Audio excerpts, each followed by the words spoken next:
السيرة النبوية. La biographie du prophète Mohammed, que Dieu le salue et lui accorde la paix. Troisième épisode, la naissance du prophète Mohammed, l'année de l'éléphant. Première partie. Parmi les incidents importants dans l'histoire qui se sont produits l'année de sa naissance, vers l'an 570 après Jésus-Christ, était l'arrivée d'Abraha al-Ashram, roi du Yémen à la Mecque, pour démolir la Kaaba. Et comme le disent des sources historiques, Abraha ibn Sabah al-Ashram a construit une grande église extraordinaire et sans précédent en son temps, à Sanaa appelée Al-Khalis. Il l'a construite avec du marbre doré et du bois rare et était destinée à être la nouvelle destination des pèlerins au lieu de la Kaaba. Quand les Arabes commençaient à en parler, un homme était en colère. Il est de ceux qui transforment les mois halal en mois interdits à l'époque pré-islamique. Cette méthode s'appelait An-Nasi'a.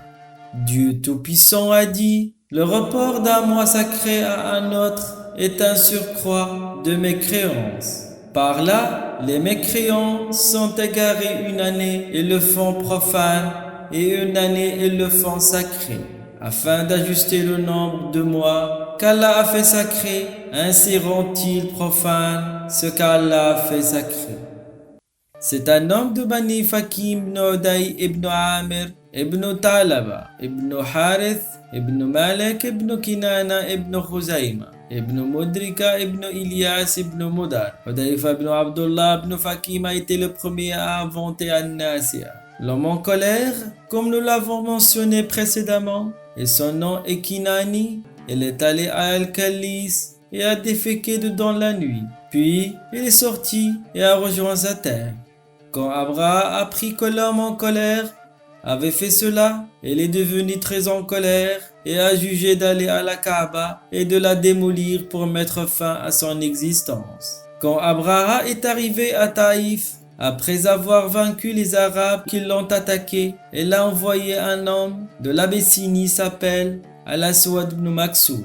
Il l'a envoyé à la Mecque. Alors, il a saisi la richesse de la population et de son chameau d'Abdul Muttalib ibn Hashim ont été capturés. Cet homme amena les chameaux à Abraha, qui envoya Unata al-Himyari à la Mecque. Il lui dit: renseignez-vous sur le chef de cette terre et l'honorable parmi eux. Lui a-t-on dit: le chef est Abdul Muttalib. Alors, Abdul Muttalib est allé avec le messager d'Abraha vers lui et le messager a dit à Abraha: c'est le chef de Quraysh. Quand Abraha le vit, il l'honora et lui dit: de quoi as-tu besoin? Abdul Muttalib lui a dit qu'il voulait ses chameaux. Abraha a dit: quand je t'ai vu, je pensais que tu étais un homme honorable. Mais maintenant, je suis devenu un ascète en toi. Je n'ai pas aimé ton comportement de cette façon.